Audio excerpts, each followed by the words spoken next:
otros escritos. ¿Qué son los otros escritos? Ahora permítame decirlo de esta manera. ¿Cuál es la especialidad de la Torá? ¿Cuál es el lenguaje propio de la Torá?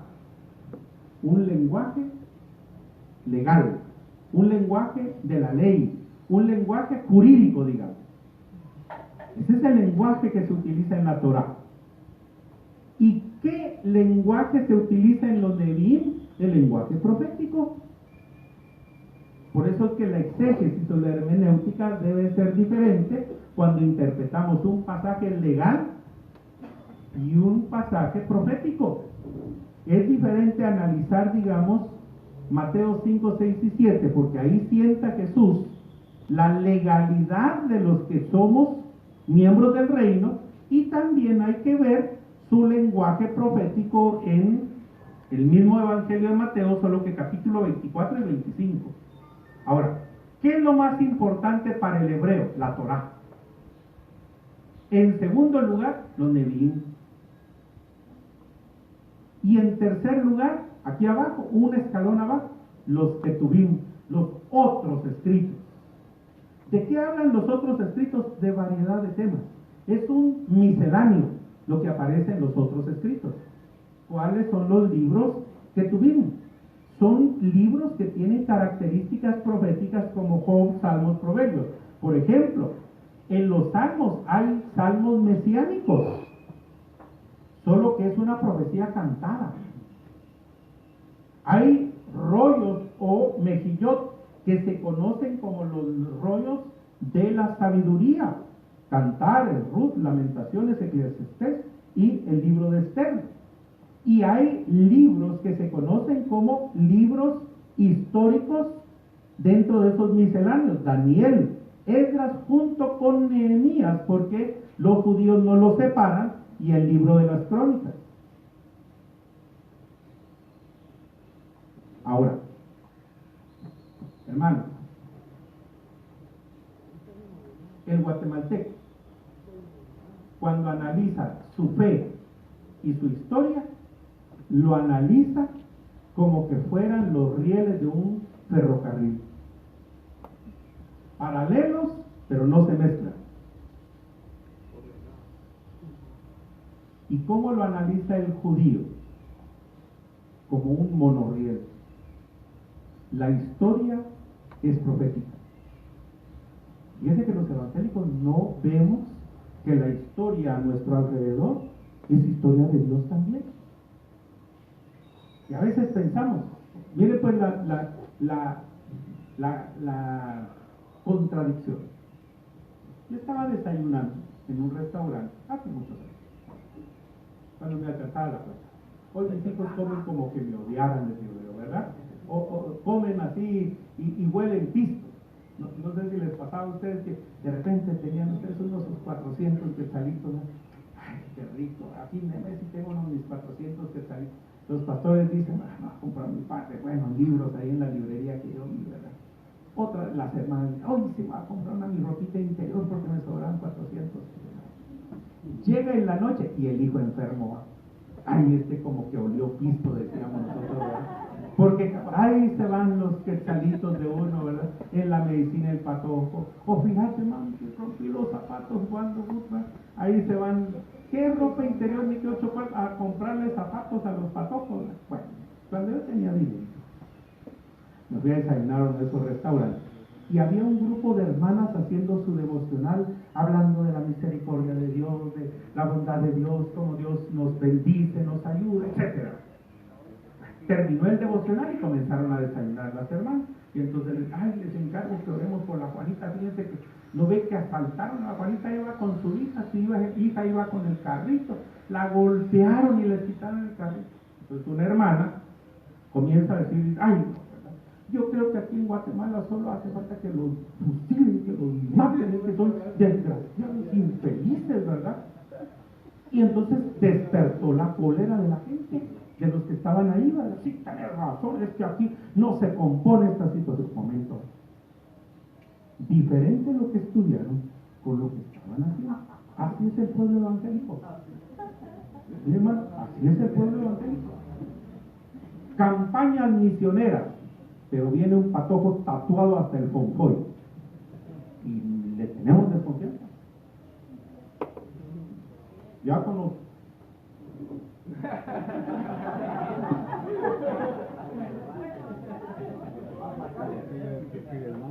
Si es el hijo de la abarrotería, el dueño de la abarrotería que tiene 8 abarroterías, ¿verdad?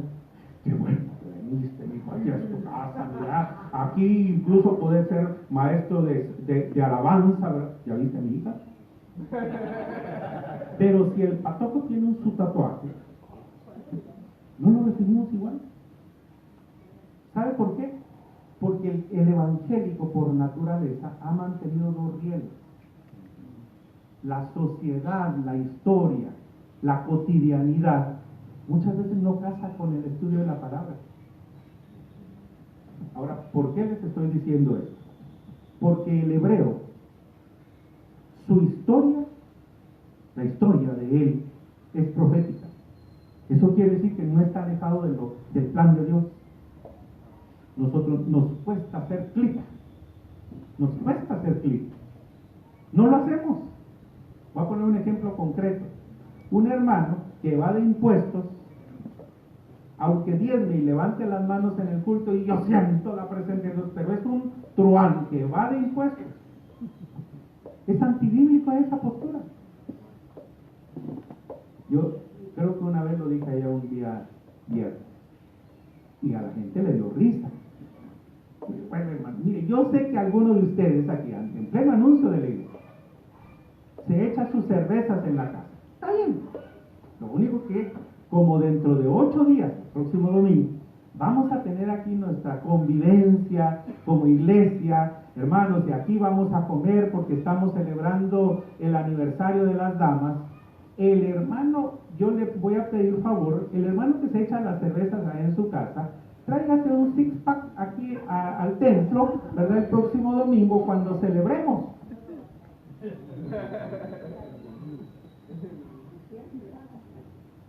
¿Y cuál sería la diferencia? Ay, que en el templo está la presencia de Dios, lo que platicábamos con ustedes, mis hijos. Entonces, si Jehová está en el templo, allá en Jerusalén, aquí no está. Si para el evangélico Dios está solo en el templo, no está en la familia, no está en el trabajo. Entonces, por eso es que evangélicos han llegado presos en este gobierno y en el anterior. ¿Por qué? Porque la presencia de Dios solo está en el templo, y allá en la familia, y allá en el negocio. Digamos, si para un novio y la novia, mis hijos, ¿qué estamos entre gente adulta? Tienen ganas y se les subió la calentura aquí en las bancas del templo. ¡Oh! ¿Y cuál sería la diferencia en la casa de la patoja? O en la esquina, o en un motel. Yo recuerdo, porque como soy cristiano viejo, yo recuerdo que nosotros cantábamos un coro que decía de esta manera: Dios donde quiera estar, Dios donde quiera estar, Dios donde quiera estar, aleluya, gloria a Dios. Si lo buscas en los montes, si lo buscas en la mar, algo así decía. Y es bíblico. Entonces, Dios está ahí en mi casa cuando yo me echo una cerveza, porque no me lo va a traer aquí. Por supuesto que lo dije con ironía. El hebreo, por eso es que él no tiene libros históricos en sí, porque su historia es profética. Por eso es que incluye dentro de sus profetas anteriores a Josué, jueces, Samuel y Reyes. Ahora, otro detalle. Hay 3 tipos de profetas, que por favor anótenlos, aunque hay un curso específico de profetismo. Los profetas, 3 tipos de profetas. Para comenzar, aunque hay otros. Hay un profeta o profetas que se conocen como profetas extáticos, con X, extáticos.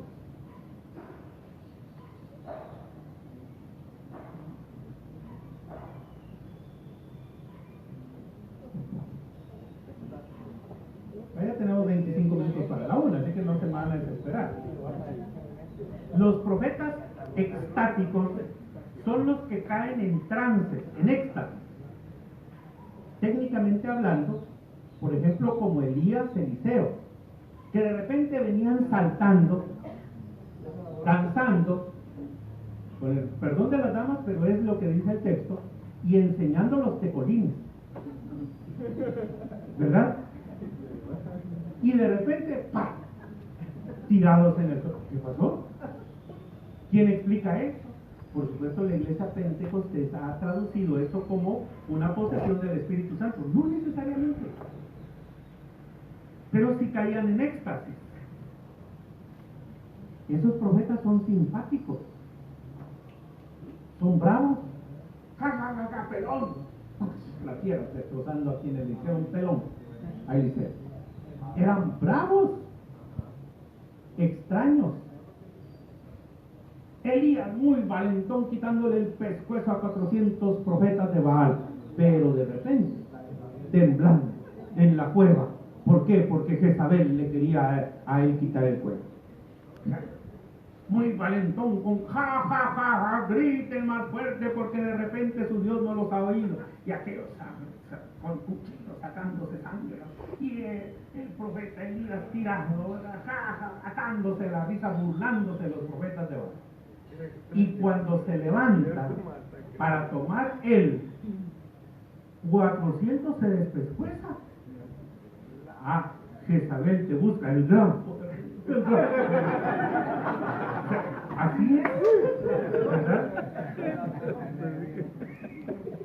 Y si ustedes ven, los profetas extáticos más tienen acciones proféticas más que palabras proféticas. Muy bien. Segundo tipo de profetas, los profetas cúlticos. La palabra cúltico viene de culto. Hay profetas que son profetas cúlticos. ¿Cuál es la intención de los profetas cúlticos? Valga la expresión, resaltar, rescatar el culto.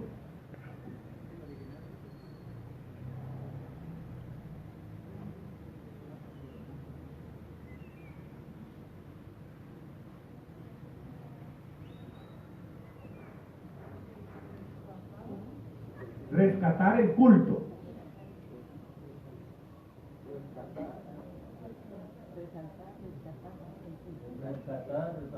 El culto. Ahora, miren, hermanos, una herencia que los pastores tenemos del Antiguo Testamento es que somos ministros del culto. Y es lo que más descuidado tenemos. Dejamos que a veces las generaciones de más jóvenes definan cómo van a hacer el culto. Mire, pastor, le encargamos entonces que usted, cuando le toque a él, le vamos a avisar. Momento, ¿va? Si el ministro del culto soy yo, mijo. Yo soy, fíjese que en mi ejercicio pastoral, 29 años, yo tengo 30 años, pero como estoy fuera 2 años ya, pero en los 28 años yo elaboraba el orden de culto en la iglesia. El ministro de culto soy yo, no el pastor, no la señora. Que cada uno cumpla el rol que le corresponde, menos elaborar el culto, que es mi responsabilidad. ¿Sabe por qué? Porque yo lo tengo que diseñar desde el momento que entramos hasta el momento que salimos. Y para eso existían profetas que se conocen como profetas cúlticos. Algunos de ellos, Isaías, Zacarías, Ezequiel, son profetas cúlticos.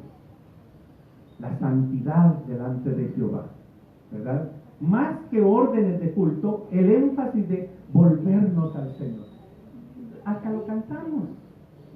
Escudriñemos nuestros caminos y volvamos a Jehová. ¿Por qué? Porque el énfasis de esos profetas era el culto, la adoración, las actitudes de la adoración, el corazón limpio para adorar al Señor. Número 3, los profetas sociales. ¿Cuál era el énfasis de los profetas sociales? Velar porque no existieran injusticias en el pueblo de Dios. Por ejemplo, Miqueas. Fíjese pues, Isaías está profetizando, es un profeta cúltico que está ubicado nada menos que en el palacio. Miqueas. Miqueas. Es primo, sobrino del rey Usías. O sea que Isaías es príncipe, judío y príncipe. Y Miqueas, ¿en dónde está profetizando? En el Parque Central. Y cuando Miqueas profetiza, allí en el Parque Central les dice: hay de ustedes, comerciantes del pueblo de Dios, que falsean las balanzas. ¿Se recuerda aquel producto que don Justo Cabal, que hablaba sobre el azúcar, el frijol? Justo Cabal. ¿Qué tendrían que ser cuál es la amonestación de Miqueas? De Amós, de Oseas. A las damas que están aquí, claro que es ofensivo lo que los profetas le dicen a las señoronas de Israel, vacas de Basán, con peinados ostentosos, y mi pueblo muriéndose de hambre. ¿Sabe qué diría un profeta? Como no conozco sus iglesias, puedo decir con total soledad. Un profeta social podría decir: y ustedes gastan tanto en un equipo y su gente muriéndose de hambre. Eso es parte, no esas charadas de los profetas actuales. El año de la prosperidad y las proclamas proféticas. Esas charadas, hermanos, no son bíblicas. Porque profecía no es adivinación, no es pronosticar. Ay, aquí ya se murió Urbano Madero.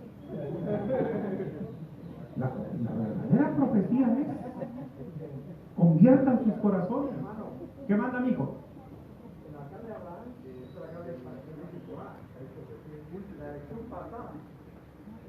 Hubieron 3 personas aquí que le dijeron que Dios les había hecho ser el alcalde.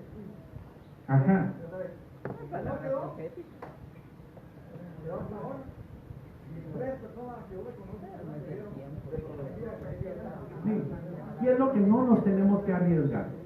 Mira, Deuteronomio dice, y lo que debemos de hacer nosotros, un consejo, y lo digo con mucha propiedad, en la casa del mismo alcalde, y yo lo respeto, lo quiero, todo. Yo no puedo profetizar nada en ese sentido, digamos, solo para ganarme el corazón de los. Yo ya lo tengo ganado y soy su amigo y le puedo decir algunas cosas. Sin embargo, lo que sí es la profecía es la predicación de la palabra, ¿verdad? Porque eso es lo que tenemos que hacer: animar, amonestar, decirle: mira, mijo, estás haciendo bien las cosas, pero también si corregís esto está bien. Esa es parte de la realidad, esa es la parte del ministro. ¿Sabe lo que pasa? Que los pastores en Guatemala no hemos aprendido a administrar políticos ni cuidar empresarios, porque al empresario lo vemos en función de pisto, en lugar de pastorear. Tiene un su clavo, le alcahueteamos. ¿Por qué? Porque lo vemos con un signo de dólar. Al político para ver qué le sacamos. No es así, mis hermanos. El verdadero pastoreo a un político es velar porque no se desvíe, orar por él, amonestarle, no ver qué le sacamos. Eso es lo que hacemos nosotros en Guatemala. Miren, hermanos, van a salir con presidenciales, van a estar ungiendo a este y a este, y hasta la misma Sandra la van a ungir.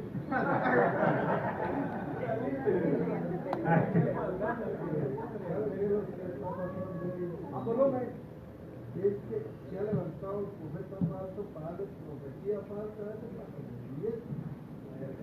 Esa es la realidad, y eso ha existido siempre. El verdadero profeta es fiel a la palabra de Dios, y eso lo agradecen más los políticos y los empresarios, hermanos, y los profesionales, que estarle lisonjeando. Eso sí, yo prefiero un político con principios y valores, y no un político que porque me va a dar plata, aunque esté diciendo ahí que va a propiciar la ley de la homosexualidad y de la, ¿verdad? Entonces, ni este plata, pero entonces me voy con este que tiene principios y valores. Por eso yo he apoyado ahora. Yo fui el fin de semana porque el alcalde de allá de Santa Ana, Huista, me invitó. Es un hombre íntegro. Tiene ya 3 periodos que lo han elegido. No ha tenido un reparo. Y es un hombre cristiano, ¿verdad? Y me dice el pastor de él, mire, le dimos permiso para que dejaran ser líder en la iglesia. Eso sí, ha sido fiel, ha estado aquí, ha dado testimonio, su esposa siempre habla bien de él, sus hijos se comportan como buenos cristianos, no es creído, me dice, pero uno dice, si hay políticos, ustedes tienen buenos políticos, hermanos, en este islam. Pero no es para sacarle cosas, es para orar, para molestarlo, para ayudarlo, para sostenerle los brazos cuando se cansan de tanta crítica, de gente ingrata que quiere sacar. Entonces, el profeta social les dice, hay de ustedes que me están dando libras de 12 onzas al pueblo que tiene hambre. ¿Sabe qué le dicen al terrateniente? Hay de ustedes que se van a su cama, y saben que ahí está en el libro del profeta Miqueas, hay de ustedes que se van a su cama pensando, ¿cómo le quito la tierra a este pobre? Y a la mañana siguiente, es un terrateniente, llega y cumple con quitarle la tierra al pobre. Hay de ustedes, porque la tierra es de Jehová. O sea, los profetas sociales ayudaban a mantener hasta una economía en el pueblo de Israel más equilibrada, más justa. Fíjense pues, yo lo dije allá. Como tú ya viste que tengo 200 quetzales entre el agua, ¿verdad que sí?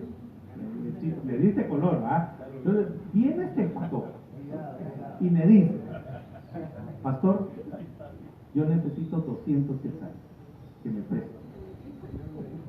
Entonces, aunque no me diga el Señor, me dijo, mi deber, yo sé, es difícil lo que les voy a decir, pero mi deber es, yo te lo doy.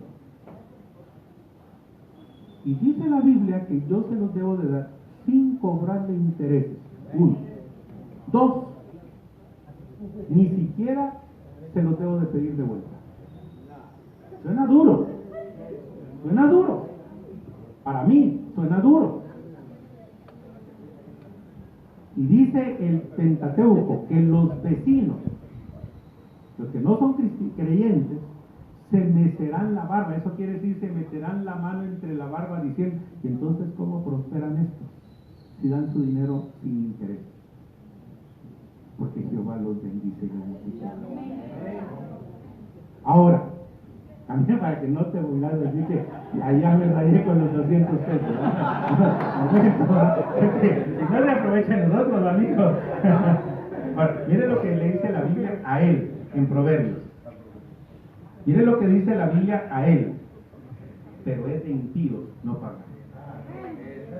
¿Por qué? Porque si ustedes miran fuera de lo que puede ser en algún momento broma, es para mantener una balanza, ¿verdad?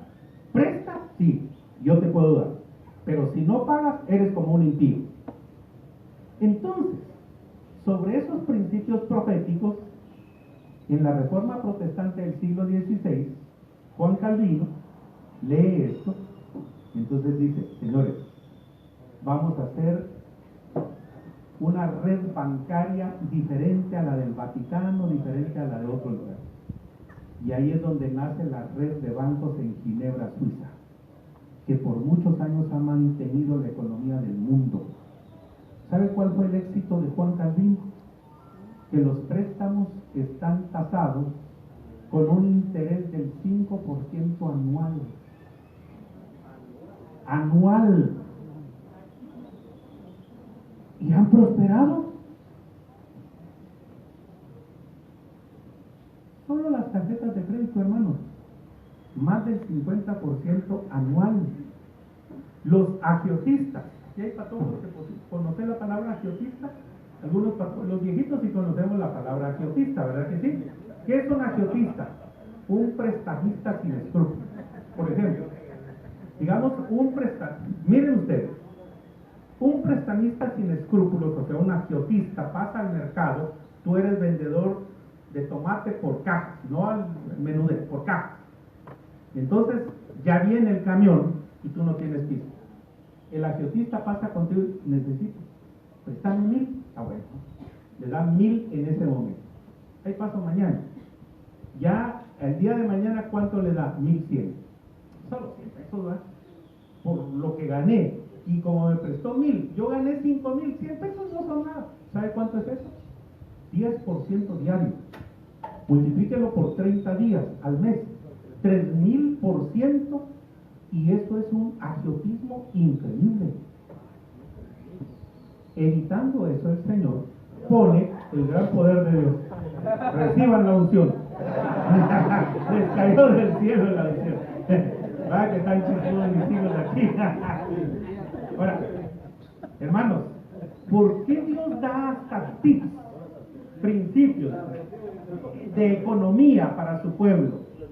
Porque los profetas sociales también velaban por una correcta convivencia del pueblo de Dios.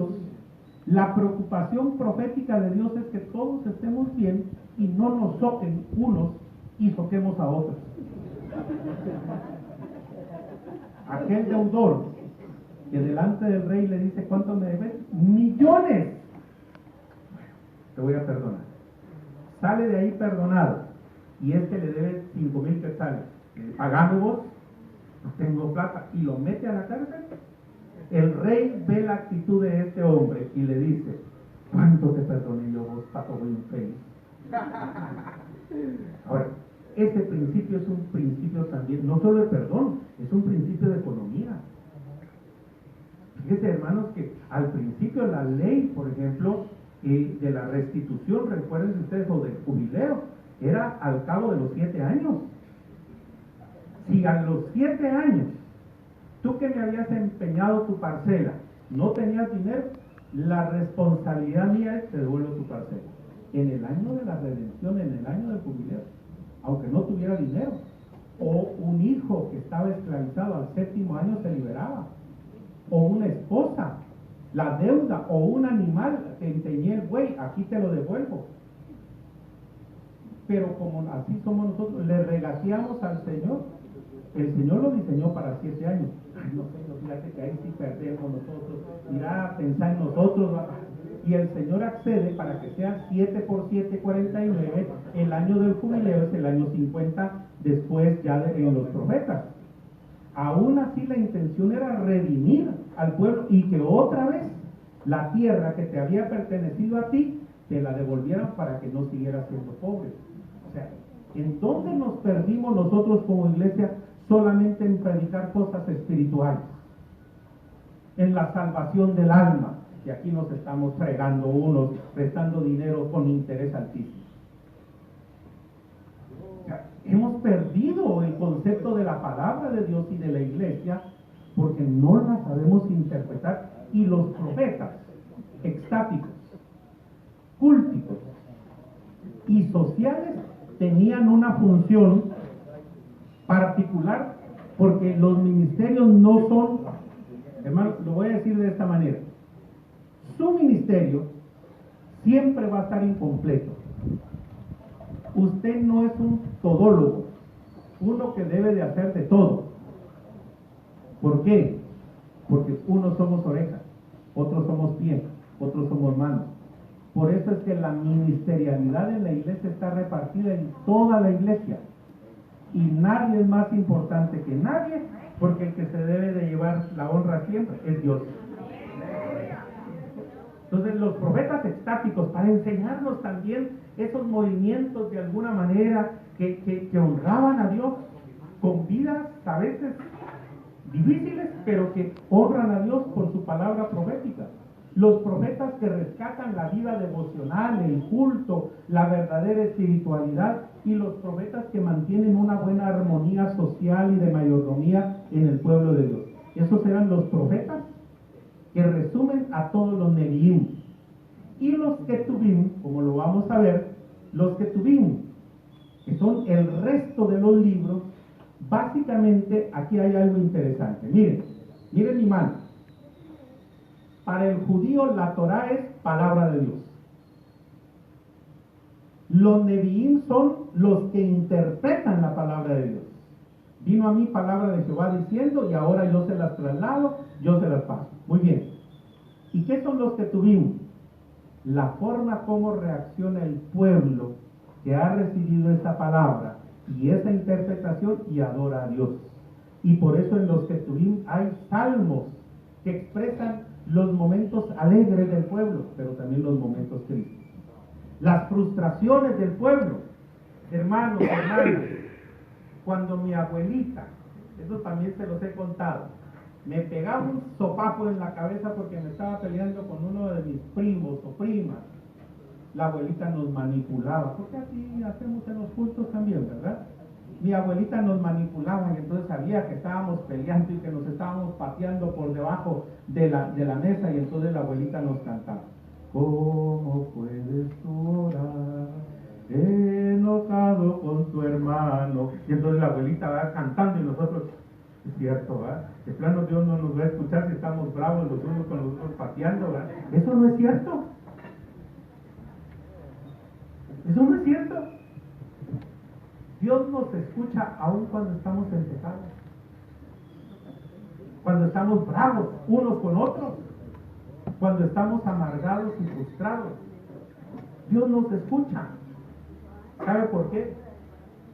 Mire, hermano, yo soy el nervioso, que si alguien me critica, si me criticas, ya ni me va a sentar a almorzar, me voy a sentar con aquellos que me adulan.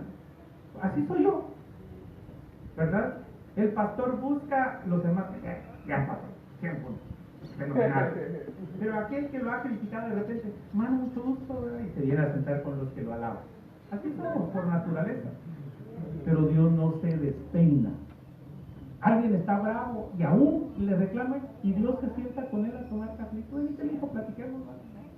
Dios permite que en su palabra la gente esté brava y él la escucha. El mayor ejemplo que yo pongo, hermanas damas, el Salmo 137. Mire cómo lo interpreto. Mira, mi hija, cómo lo interpreto. Posiblemente eran mujeres judías, cautivas en Babilonia. Y lo más seguro es que como no era que pasaran en la hamaca ahí, ¿verdad? No, es que eran mujeres que fueron llevadas ahí para servirle a las babilonias.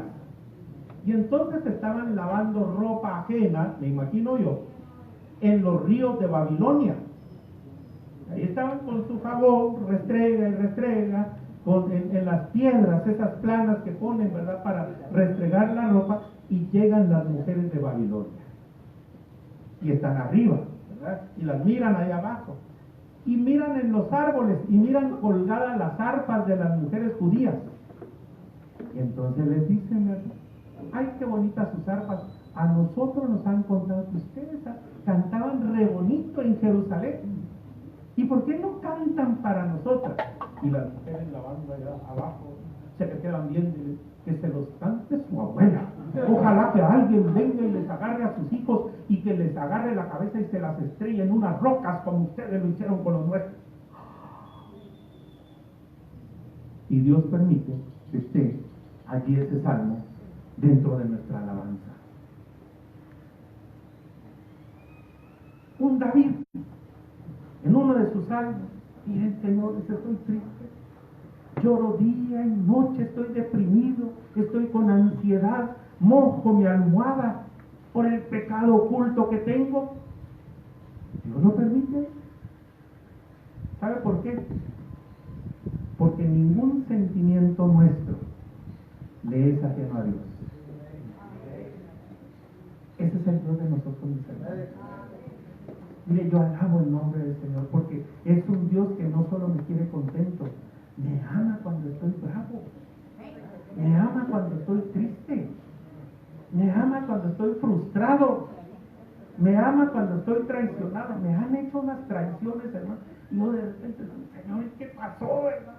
Señor, si yo te estoy sirviendo, Padre, ¿y por qué no tengo pisto entre la bolsa si te estoy sirviendo? Estoy haciendo lo que sentí en mi corazón que debía de hacer. ¿Y sabe qué hace el Señor? Me abraza. Te abraza, mi hijo. Patalia. Mi hijo, acabas de decir una mala palabra, pero te la acepto. porque Dios no es Dios neurótico el que nosotros tenemos. Dios guarde, Dios se ofende porque algún mal pensamiento son. Es un evangelio muy barato el que se ha predicado en los cultos. Este evangelio es un evangelio de un Dios tan grande que estoy bravo y me escucha. Estoy frustrado y me escucha. Estoy traicionado y me abraza. Esa es la expresión de esto. Es más, miren, ya que todos somos adultos aquí, un Dios que yo me enamoré y vi a la patoja. Y dejémonos de charar, vi a la patoja con la que me casé y le vi las caderas, le vi las piernas, le vi que me gustara y también me la quería llevar a la cama. Y de repente el Señor me dice, está bien, hijo, claro que sí. Describirla, gozarla, anhelarla, desearla, ¿verdad? Con pensamientos eróticos, llevarla al altar y después, eso sí les voy a dar algunas recomendaciones de su vida sexual, porque también el Señor lo norma, ¿verdad? Miren, gócenla, pero por donde se debe. Y así les digo a los jóvenes cuando les doy consejería prematrimonial. Mis hijos, no todo orificio de mujer es digno de penetración. Pero les tengo que hablar así, mis hermanos pelados, para que no después de casados quieran hacer con la patoja cualquier cosa. O sea, lo que hemos tenido es poca educación sexual. Y aquí hay damas. Las viudas de nuestras iglesias son las que tienen que enseñar eso según Pablo. Hay viudas jóvenes que se casan. Si una suegra evangélica no deja casar a la patoja, su nuera, que se quedó viuda y joven, la señora hay que ponerle disciplina. Porque eso de honrar la memoria de mi hijo, eso es católico. Es que la viuda en edad casadera se case. Y la viuda en edad ya adulta que le enseñe a las más señoritas de la iglesia. Eso es lo que dice Pablo. Así es lo que enseña Pablo. Lo que pasa es que no somos bíblicos. Recitamos el texto, pero no lo interpretamos. Entonces, me casé con una mujer. Ay, me casé con ella espiritualmente. Son chagadas, ¿verdad? Yo les aseguro que mi esposa me dio el pompoy. Hoy ya no tengo, ¿verdad? Soy más plano que tabla de picar. Pero mi esposa dio, cachetoncito está bonito, ¿va? Miren qué neneco. O sea, no crean ustedes que, ay, tan espiritual el hermano. Esas son charadas por las que muchos de nuestros hogares cristianos están tan mal orientados y están tan frustrados, porque no he enseñado el cantar de los cantares. Él la dice, mi amada, sus pechos tan hermosos, su piel, ya sea blanca o morena, porque describe varios matices y perfiles, ¿verdad? Me encanta, describe el acto sexual ahí de forma maravillosa. Los evangélicos, como nos da miedo de hablar de esos temas en los púlpitos, entonces hablamos de Cristo y su iglesia porque la vio tan linda y la quiere llevar de blanco y toda la... Sí, pero hay que entender la literatura del Antiguo Testamento y es una relación erótica normal y creyente que Dios permite que aparezca en su palabra. El libro de Ruth, ¿acaso no es un lenguaje de expresión en donde una mujer viuda puede ser redimida por un varón creyente? Miren, hermanos, yo no les, y les digo a los varones principalmente, aquí hay damas, pero los varones, yo no les digo a una mamá soltera que su fin es cuidar hijos. No, hermano, confiemos en el Señor que va a aparecer un varón que sea un auténtico esposo para ustedes y que incluso pueda ser papá para sus hijos. Si en el cristianismo eso sí se puede dar, porque eso es parte de la redención. Ahí estaba Ruth, su destino era quedarse así para eterna memoria.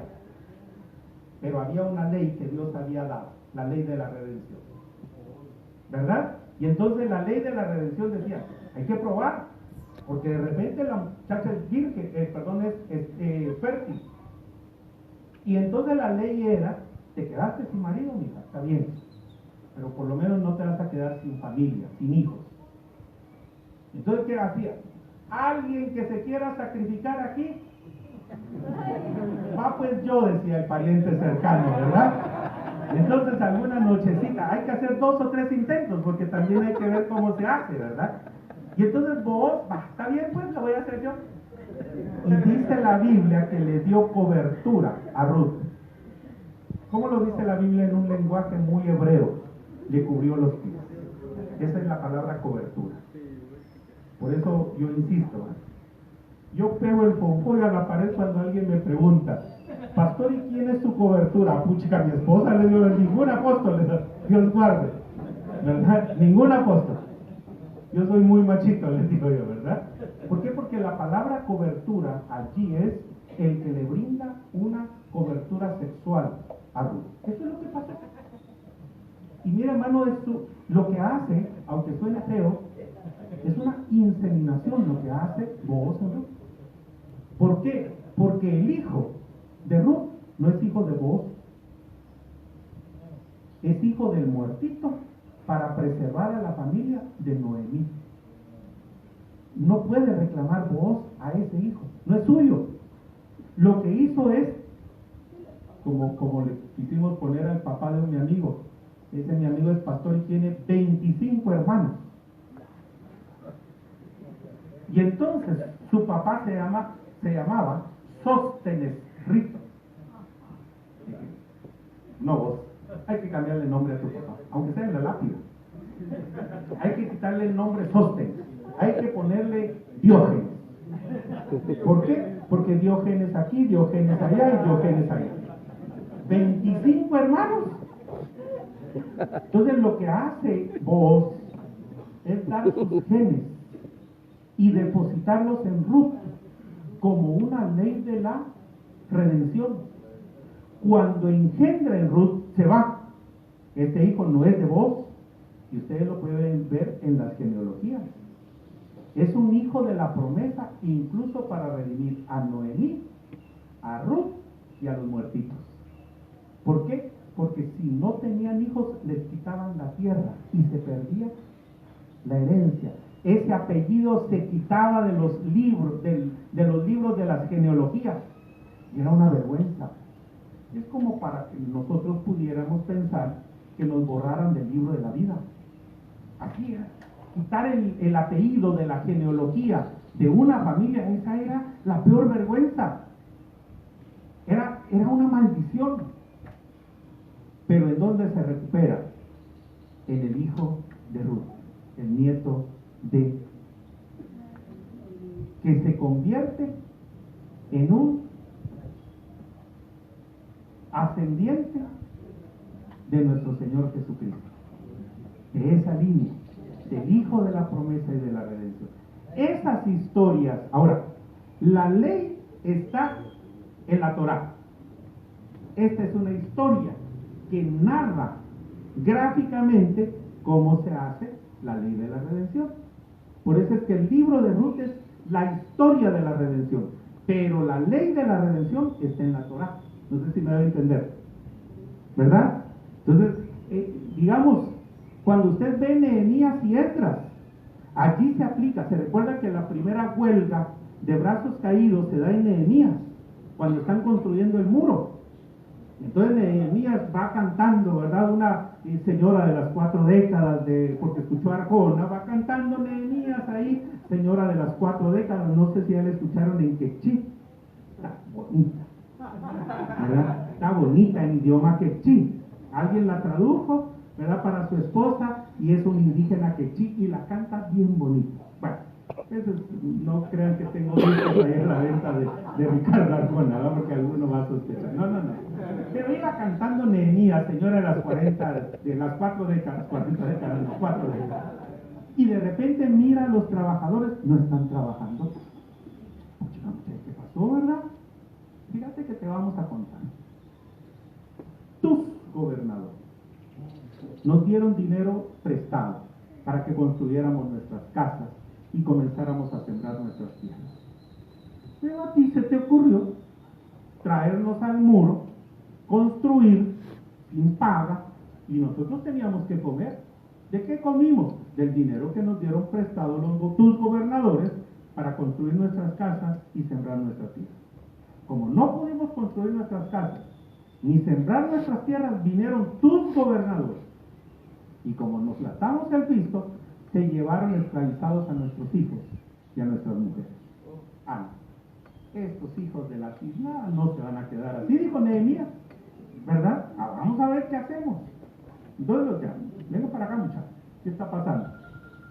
Y es Nehemías el que les recuerda la ley que aparece en la Torah, de lo que yo te mencioné de los préstamos. Es Nehemías, ¿verdad? El que no muchachos, ahora lo que vamos a hacer es esto: ustedes le devuelven su plata a estos trabajadores. Y se las devolvieron y siguieron construyendo el muro. Ahora, ¿en dónde está esa ley que determina cómo van a ser los préstamos? En la Torá. En Nehemías se aplica a través de una historia real. No sé si me voy a entender. O sea, la importancia es que allá están sentados los principios, las leyes. Los profetas la enseñan y la traen para el pueblo. Pero los libros de los Ketuvim narran, ilustran esas historias cuando el pueblo aplicaba la ley del Señor o la dejaba de aplicar. Miren qué lindo. Así es como estructuran los judíos. Para ellos no es Antiguo Testamento, eso es ofensa.